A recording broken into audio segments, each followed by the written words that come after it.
Chapter 27.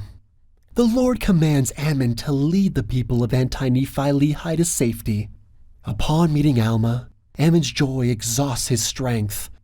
The Nephites give the Anti-Nephi-Lehis the land of Jershon. They are called the people of Ammon. About 90 to 77 BC. Now it came to pass that when those Lamanites who had gone to war against the Nephites had found, after their many struggles to destroy them, that it was in vain to seek their destruction, they returned again to the land of Nephi.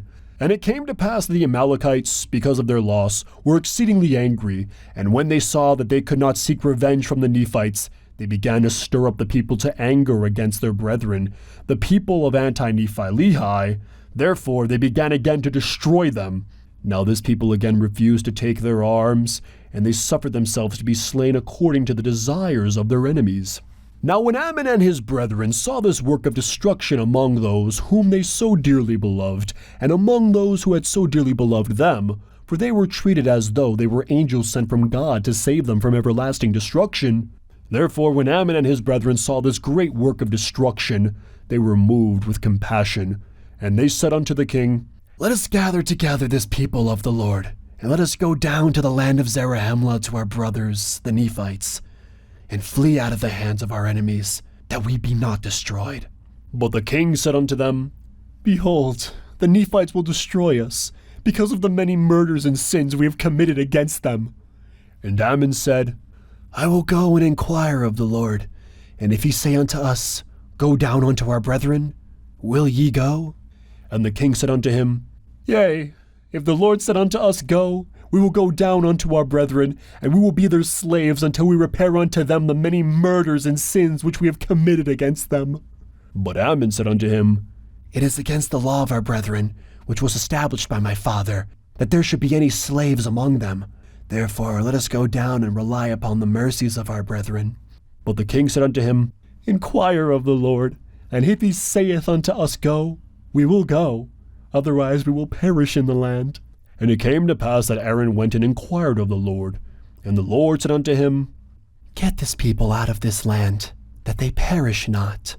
For Satan has great hold on the hearts of the Amalekites, who do stir up the Lamanites to anger against their brethren to slay them. Therefore get thee out of this land, and blessed are this people in this generation, for I will preserve them. And now it came to pass that Ammon went and told the king all the words which the Lord had said unto him. And they gathered together all their people, yea, all the people of the Lord, and did gather together all their flocks and herds, and departed out of the land, and came until the wilderness which divided the land of Nephi from the land of Zarahemla, and came over near the borders of the land. And it came to pass that Ammon said unto them, Behold, I and my brethren will go forth into the land of Zarahemla, and ye shall remain here until we return, and we will try the hearts of our brethren, whether they will that ye shall come into their land.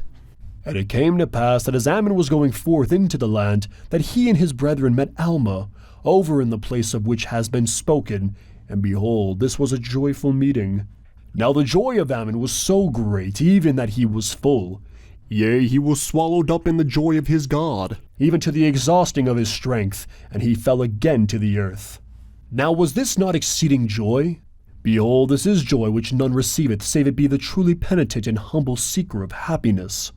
Now the joy of Alma in meeting his brethren was truly great, and also the joy of Aaron, of Omner, and Himni. But behold, their joy was not that to exceed their strength. And it came to pass that Alma conducted his brethren back to the land of Zarahemla, even to his own house. And they went and told the chief judge all the things that had happened unto them in the land of Nephi, among their brethren, the Lamanites. And it came to pass that the chief judge sent a proclamation throughout all the land, desiring the voice of the people concerning the admitting their brethren, who were the people of Anti-Nephi-Lehi.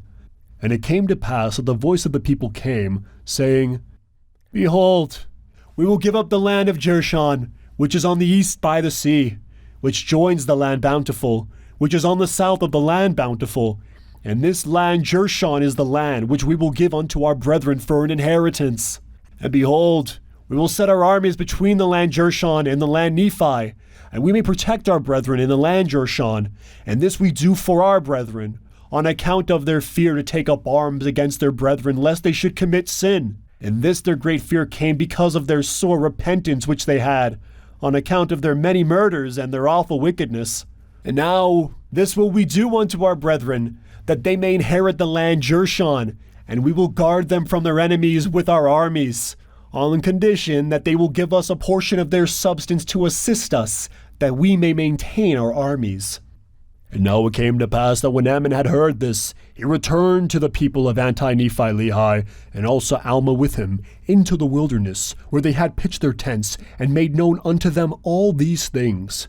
And Alma also related unto them his conversion, with Ammon and Aaron and his brethren. And it came to pass that it did cause great joy among them, and they went down into the land of Jershon, and took possession of the land of Jershon, and they were called by the Nephites the people of Ammon. Therefore they were distinguished by that name ever after.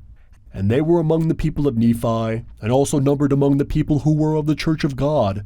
And they were also distinguished for their zeal towards God, and also towards men, for they were perfectly honest and upright in all things, and they were firm in the faith of Christ, even unto the end.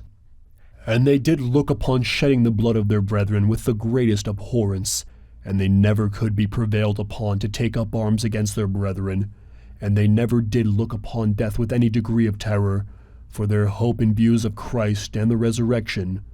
Therefore death was swallowed up to them by the victory of Christ over it. Therefore they would suffer death in the most aggravating and distressing manner which could be inflicted by their brethren, before they would take the sword or cimeter to smite them. And thus they were a zealous and beloved people, a highly favored people of the Lord.